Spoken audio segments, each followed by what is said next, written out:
এই সূরাটা যে ব্যক্তি রাতের বেলা পড়বে, বর্ণনা এসেছে যে দারিদ্রতা আপনাকে স্পর্শ করবে না ইনশাআল্লাহ। কে সুদ খাচ্ছে কি জন্য? টাকার জন্য তো নাকি? টাকা পয়সা ধন দৌলত করবেন, এই তো আপনার উদ্দেশ্য নাকি? এই জন্যই তো মায়ের সাথে জানা করছেন, তাই তো?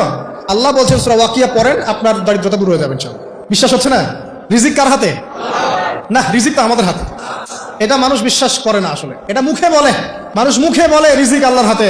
মানুষ যদি বিশ্বাস করতো রিজিক আল্লাহর হাতে, তাহলে মানুষ কেমন করে সুদ খাবে? মনে করছে রিজিক আমার হাতে, আমি যদি খাই সুদ তাহলে আমি গেইন করব, যদি না খাই তাহলে আমি দারিদ্রতায় ভুগবো নাকি? যদি আমি ঘুষ নেই তাহলে আমার উন্নতি হবে অর্থনৈতিক, যদি না নেই তাহলে আমি মরে যাব, না খেয়ে মরে যাব। যদি আমি দুর্নীতি করি তাহলে আমি বাঁচবো, আমার সন্তানরা ভালো থাকবে, যদি না করি আমি দারিদ্রতায় মরে যাবো, তাই তো? এই কনসেপ্ট ছাড়া কেউ এগুলা কাজ এমনি করতে পারে নাকি? নিঃসন্দেহে আমরা মনে করি যে রিজিকের মালিক আমরা, আল্লাহ নয়। শুধু মুখের মধ্যে বলি যে রিজিকের মালিক আল্লাহ। রিজিকের মালিক যদি আল্লাহ হতো তাহলে আমি হালাল পথে থাকতাম এবং তাওয়াক্কুল করতাম যে আল্লাহ আমাকে যা রিজিক দিয়েছেন তা তো আসবেই, আসবে না? আসবেই।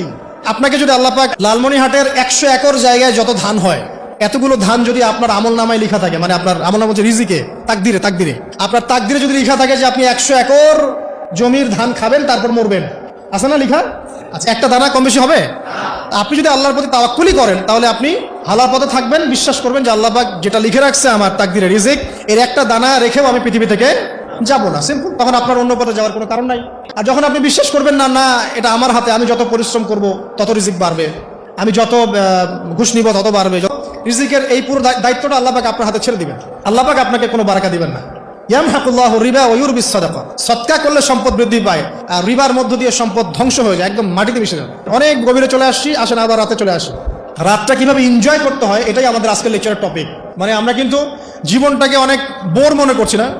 এই যে ব্যবসা বাণিজ্য, চাকরি বাকরি, বিবি বাচ্চা, পরিবার, অনেক অনেক যন্ত্রণা নাকি? অনেক সমস্যাই না? কিন্তু আল্লাহ পাক ইসলাম দিয়েছেন কিন্তু জীবনটা উপভোগ করার জন্য। কি জন্যে? উপভোগ করার জন্য। আমরা কি ভাবতাম আল্লাহ পাক ইসলাম আসলে কি জন্য দিলেন মানব জাতির? উত্তর হচ্ছে 3টা। 1, ইহকালীন সাফল্য, 1। 2, পরকালের মুক্তি, আর 3 হচ্ছে আপনার জীবনটাকে উপভোগ করার জন্য। আপনি জীবনটাকে ইসলাম দিয়ে যেভাবে উপভোগ করতে পারবেন অন্য কোনো বিষয় দিয়ে পারবেন না। দেখেন কিভাবে, রাতটা নিয়ে কথা বলি। এই যে রাত হয়ে গেল, আমরা আয়াতুল কুরসি পড়বো, আমরা সূরা বাকারার শেষ 3 আয়াত পড়বো, সূরা মুলক পড়বো, আরেকটা সূরা বলি সূরা ওয়াকিয়া। কোন সূরা?